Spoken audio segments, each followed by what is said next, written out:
ಪಾದಯಾತ್ರೆಯಲ್ಲಿ CT. Ravi ಅವರು ಭಾಗಿಯಾಗಿದ್ದಾರೆ. ಅವ್ರನ್ನ ಮಾತಾಡಿಸ್ತಾ ಹೋಗ್ತೇನೆ. ಸರ್, ಈ ಒಂದು ಪಾದಯಾತ್ರೆಯಲ್ಲಿ ಭಾಗಿಯಾಗಿ ಎಲ್ಲಿವರೆಗಿನ ಹೋರಾಟ ಇದು ಅಂತ?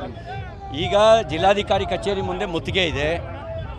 ಅದರ ನಂತರ ನಾವು ಸಮಾಲೋಚನೆ ನಡೆಸಿ ಮುಂದಿನ ಹೋರಾಟದ ರೂಪುರೇಷೆಯನ್ನು ನಿರ್ಣಯಿಸ್ತೀವಿ. ಸರ್, ಅಂದರೆ ಈ ತ್ರಿವರ್ಣ ಧ್ವಜ ತೆಗೆದು ಹನುಮ ಧ್ವಜ ಹಾಕಬೇಕು ಅನ್ನೋದು ನಿಮ್ಮದು ಹೋರಾಟ.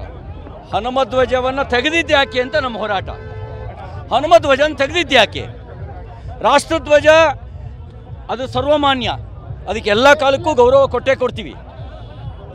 ಈ ಕಾಂಗ್ರೆಸ್ನವರು ನಾವು ಹುಬ್ಬಳ್ಳಿನಲ್ಲಿ ರಾಷ್ಟ್ರಧ್ವಜ ಹಾರಿಸಬೇಕಾದ್ರೆ ನಮ್ಮ ವಿರುದ್ಧ ಗುಂಡು ಹಾರಿಸಿದ್ರು, ನಮ್ಮನ್ನು ಕೊಂದರು, ನಮ್ಮ ಕಾರ್ಯಕರ್ತರ. ನಾವು ಜಮ್ಮು ಕಾಶ್ಮೀರದಲ್ಲಿ ಏಕತಾ ಯಾತ್ರೆಯ ಮೂಲಕ ರಾಷ್ಟ್ರಧ್ವಜ ಹಾರಿಸೋಕೆ ಹೋದಾಗ ಯಾವ ಕಾಂಗ್ರೆಸ್ಸಿಗ ಬಂದಿದ್ದ? ನಾವು ಹೋದವರು ಜಮ್ಮು ಕಾಶ್ಮೀರಕ್ಕೆ ಧ್ವಜ ಹಾರಿಸೋದಕ್ಕೆ.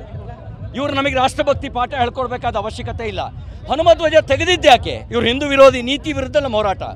ಹನುಮ ಧ್ವಜಕ್ಕೆ ಅವಕಾಶನೇ ಇರಲಿಲ್ಲ, ಅಲ್ಲಿ ತ್ರಿವರ್ಣ ಧ್ವಜ ಹಾಕಕ್ಕೆ ಮಾತ್ರ ಅವಕಾಶ ಇರುವುದು. ಅದನ್ನು ಈಗ ಹೇಳ್ತಾ ಇದ್ದಾರೆ. ಏನು ಸರ್ಕಾರದ ಕಂಬ ಅದು? ಪ್ರಕಾಶ್ ರಾವ್ ಔಷಧೀಯ ಸಸ್ಯಗಳ ಕೃಷಿಯಲ್ಲಿ ಎಕರೆಗೆ 4 ಲಕ್ಷ ಗಳಿಸ್ತಿದ್ದಾರೆ. ನೀವು ಕೂಡ ಅವರಿಂದ ಕಲಿಬೇಕಾ? ಅವ್ರ ಜೊತೆ ವಿಡಿಯೋ ಕಾಲ್ ನಲ್ಲಿ ಮಾತಾಡಬೇಕಾ? ಈಗಲೇ ಫ್ರೀಡಮ್ ಆಪ್ ಡೌನ್ಲೋಡ್ ಮಾಡಿ. ಸರ್ಕಾರದಿಂದ ಗ್ರಾಂಟ್ ಹಾಕ್ಸಿದ್ದೇನ್ರಿ ಕಂಬ.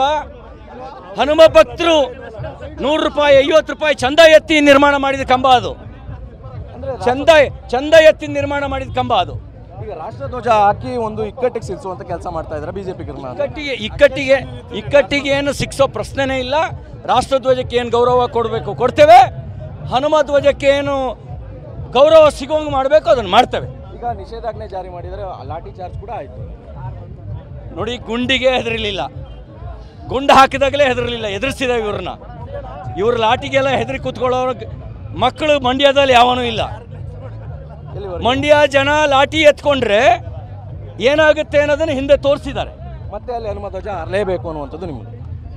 ನೋಡಿ, ಅದು ಮುಂದೆ ಹಾರಿಸಲೇಬೇಕಾಗುತ್ತೆ, ಅದಕ್ಕೆ ಬೆಲೆ ತೆರಲೇಬೇಕಾಗುತ್ತೆ. ಅವರು ಇವಿಷ್ಟು ಸಿ.ಟಿ. ರವಿ ಅವರ ಮಾತುಗಳಾಗಿರುವಂಥದ್ದು. ಅಲ್ಲಿ ಹನುಮ ಧ್ವಜವನ್ನು ಹಾರಿಸ್ತೇವೆ ಅನ್ನುವಂಥ ಮಾತುಗಳನ್ನ ಹೇಳ್ತಾ ಇರುವಂಥದ್ದು. ಕ್ಯಾಮ್ರಾ ಪರ್ಸನ್ ರಘು ಜೊತೆ ದಿಲೀಪ್ ಚೌಡಲಿ, TV9 ಮಂಡ್ಯ.